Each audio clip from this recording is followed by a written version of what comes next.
It's the perfect time to be transformed. I'm Mike Morrison with 2 minutes of insight and inspiration. Welcome to 2 Minute Transformation. It's Maundy Thursday.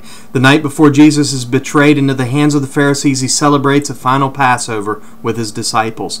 Jesus sits at the table and everyone there can sense the gravity of the moment. But what Jesus is about to do is recorded in all four Gospels and has been handed down and practiced in the church for over 2,000 years. He takes a cup of wine and a loaf of bread and invites us all to remember the great price that was paid for our restored relationship with God. Luke's Gospel, chapter 22, verse 17, is the only account, however, that details Christ's instructions to the disciples as such. Then he took the cup and gave thanks and said, "Take this and divide it among yourselves."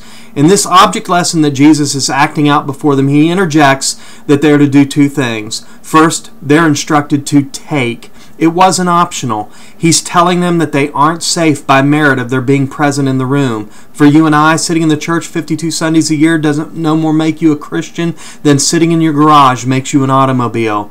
You know, you may have your name on the church book, but unless you take what Christ is handing you and be transformed by it, your name isn't in the Lamb's book. Secondly, he tells the disciples to divide it among themselves. There's really two quick observations about that. By dividing it among themselves, they are sharing in something. We forget that in these days of divisive denominationalism. Even in the church, we've gotten so cliquey. Are we really sharing in our walk with Christ, or do we just merely tolerate each other?